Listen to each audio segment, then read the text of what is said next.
You ask Tiger to solve. This deals with linear equations with one unknown. The final result is p equals 1.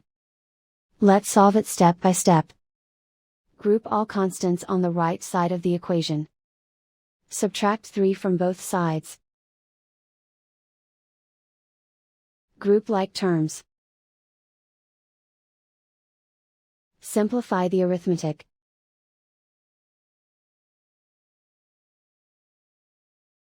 Convert the p into a positive number.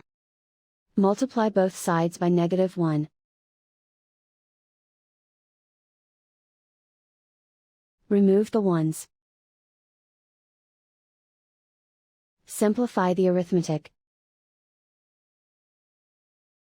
And so the final result is p equals 1.